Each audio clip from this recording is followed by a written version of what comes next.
Hey everybody, what's up? Jim Cirile and Tanya Klein here from Coverage Inc., the leader in screenplay analysis, development, and editing services since 2002. How are you today, Ms. Klein? Very well. How about yourself? Enjoying this beautiful sunny weather today in Los Angeles? Yeah, that brings us to today's topic. Should you live in Los Angeles, or do you need to live in Los Angeles or not? Because we often get that question. Mm, And so here's the thing. It used to be in the olden days when people used to say, "Oh, you want to be a writer, you want to write movies, you need to move to Los Angeles." Well, not so much anymore. I mean, first of all, the business itself has kind of left Los Angeles, but also things have changed quite a bit thanks to the internet. So eventually, yes, you're going to have to come out to Los Angeles just to go on a bottled water tour because a lot of executive offices are still here. The managers are still here. The agencies are still here. But do you have to move right now? No. So here's the thing.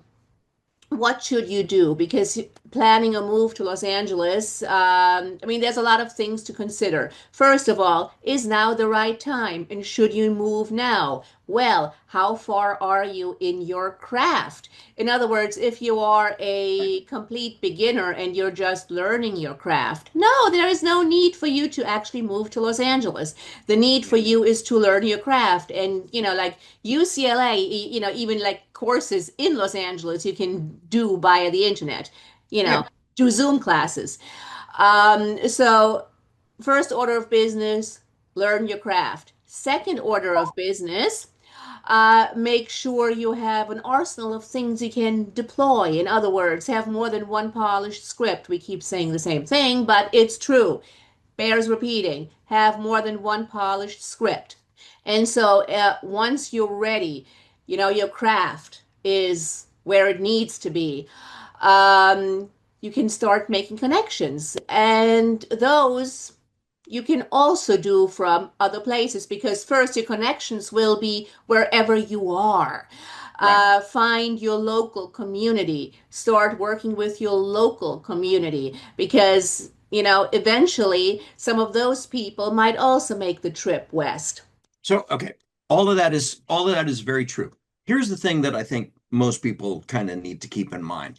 Um, as of the pandemic 5 years ago, everything moved on to Zoom, for better or worse. In most cases, it's better. It's a massive time saver when it comes to, not having to be stuck in LA traffic, zigzagging around town, going to meetings.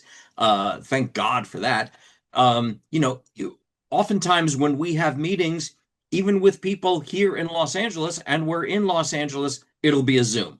It's just it's just so much easier and more convenient. So the basic legwork that you need to do to get your career started, you can do all of that via Zoom no matter where you live. So there really is no need to come here. If you're in another city or another country, like Tanya said, find your community. That's probably the best way to get your career started versus just picking up and moving to Los Angeles where you don't know anybody, right? There's a lot of film community here still, although many of them are leaving now. But wherever you live, you're probably going to be able to find other like-minded people to collaborate with, make movies with, write scripts with, whatever it is. Better to do that where you are.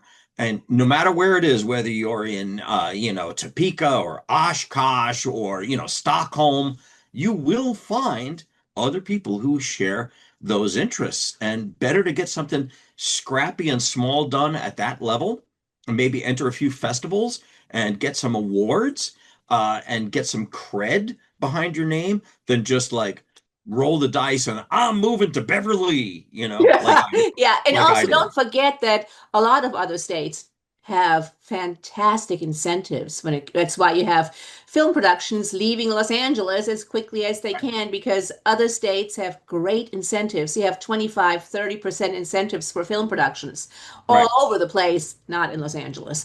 And you have crew costs that might be slightly lower. Yeah. Now, On the TV side, look, they still have writing rooms, and those writing rooms are still in person, although during the pandemic, many of them, be went to, Zoom rooms. And I don't know, maybe some of them are still Zoom rooms. I I know mean, there's I believe that mostly they're in person these days. Yeah, Again, I know there's working writers in TV who live in places like Montana and things like that, and that's fine. Maybe there's a room full of people who come to the office, and then, on the monitor there's two other people who live elsewhere. I don't know. I don't really yeah. know. But I But think the big takeaway is if you want to write for TV, then there's a very, very specific way to break into TV. And mostly that starts with being an assistant in a writer's room. In other words, right. you're the person that, brings the coffee and takes the notes. Yeah. And those people are usually right out of college and usually may have a connection or two, may have gone to the right university. So a lot of those are, university alumni, for Yeah. example. And so that's how you get into the room. And then that's how you start off. And eventually, somebody may say, hey, write this script with me. And eventually, hopefully, you'll become, a baby writer or a staff writer. Yeah. But so that is usually the way. So if you want to be in TV, yes, you're Yeah. going to need to be in town. However, Yeah. also before you move to town, you need a connection because otherwise you're not going to get into that room. Yeah. So I think, to be clear, like back in the day, when I was coming up, you had to be in LA for people to take you seriously. If you were not, I mean, even if you were in a place like New York or London or anything that, big city with big media, they didn't take you seriously in Hollywood. They expected you to be here in the muck and mire, dealing with Los Angeles traffic every frickin' day like they are. That's how you prove that, you've got what it takes to be in the game. That and a modicum of talent and whatever else. But that's gone now. That doesn't exist anymore. So basically, wherever you are is probably okay. Now, will you gain any benefit if you move to LA? Will that help your career at all? Well, maybe. There's a couple of circumstances. Look, if you know people here already and they're going to meetings and parties and they got the hookup, hell yeah, of course. You know, if you're an alumni of a university that has a well-entrenched Los Angeles mafia, a presence in the industry where those guys help each other and they will, by extension, help you. Hell yeah, of course. You know, Well, if hey, you, let me jump in here because I think we need to explain what the mafias are. Um, so you have certain universities that seem to have a lot of people in the industry and they all congregate together. So there's the Yale Mafia. right, Harvard has Harvard, Harvard Northwestern, has a blah, blah, mafia. blah, Then you of course LSU. have NYU.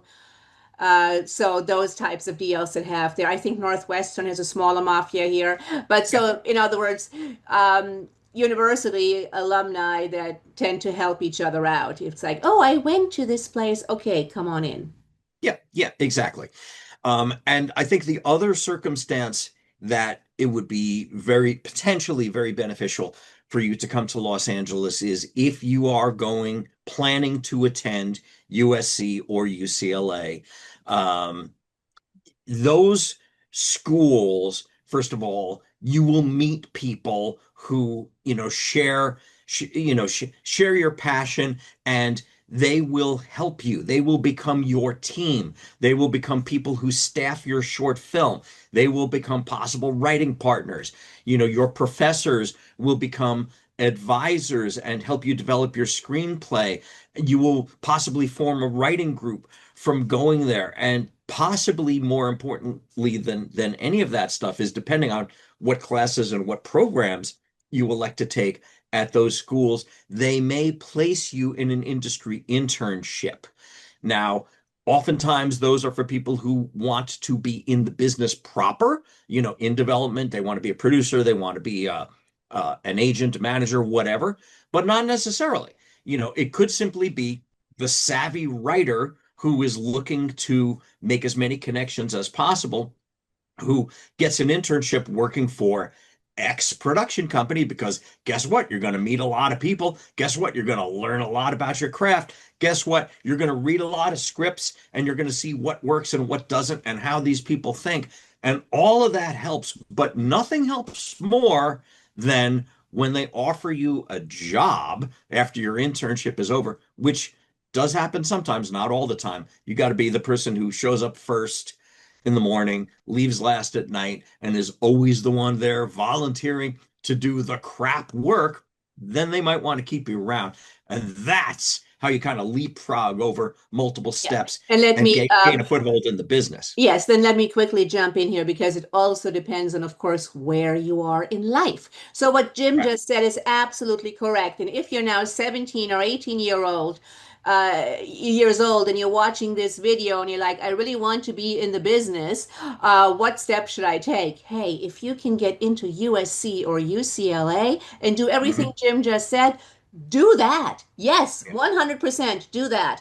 But I'm just assuming that maybe many people watching this video, their college days are behind them. And they Sure. might be, in their 20s, 30s, trying to figure out how the bloody blue blazes to break into this business. So if that is your case, if that is the case, then again, you have to get your craft where it needs to be.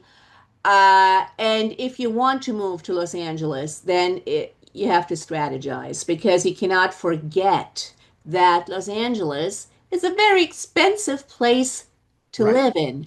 Yeah. And you also have to strategize of what are you going to do? First of all, to pay the bills while still having enough time to pursue your craft, Yeah. like to pursue your writing. So what is your job? Is it portable? Is it flexible? Is there anything that you can do that's portable and flexible and makes you enough money to pay the bills? Yeah. Very important. So Yeah. again, If you're, oh, sorry, go oh, go ahead. ahead. No, go ahead. If you live in any other American city other than, New York, Chicago, San Francisco, or Los Angeles, you will be shocked by how much it costs to live in California, in particular Los Angeles. I mean, we just looked this up the other day. The sales tax rate in unincorporated Los Angeles is 9.75%. And all the little cities within Los Angeles add on to that. So if you go to Glendale, you're going to be paying 11% for your burger and fries just in sales tax. The most important thing, of course, here in Los Angeles is the rent you're going to Rent. pay. So, in other words, think about it carefully, have a strategy. And again, there is no need to be out here Yeah. in general, or at least not until you're ready. Yeah. Make sure Yeah. you're ready. And that's key, I think, because a lot of it is going to come down to, if you're on the fence, if you're thinking about it and you're weighing pros and cons, here's the thing. You don't need to come here until something tells you now's the time. Specifically, like, let's say you get representation. Let's say you've got a short that's doing really well. Your star is starting to rise. You feel, there's some heat on you. Any of these circumstances, it may be beneficial for you to come to Los Angeles. Now, that may just be for, let's say, a 3-month stint in a corporate apartment. You don't necessarily have to move here. You could go to Extended Stay America and, then just use that time while you're here to go meet in person with everybody who wants to meet with you. That's great. But, you might not have to move. But if things are percolating for you and you've got meetings going all the time that aren't Zoom meetings, or you're working, hand in glove with a name producer, and that person wants you to be there in his or her living room, and that's the way they like to work, then yeah, that's the time. That's the universe signaling you, okay, this is worth it. Otherwise, stay put, make the best life you can for yourself, sock money away, and take advantage of the fact that 90% of everything runs on Zoom now. Exactly. There you go. All right, folks, thanks for watching. If you have any questions, what do they do, Tanya? They email us at info@coverageinc.com. And everybody, please smash that like button, please subscribe, and please hit the notification bell. We drop 2 or 3 videos a week, so you will be notified when new content comes out. Thanks for watching, everybody, and peace out.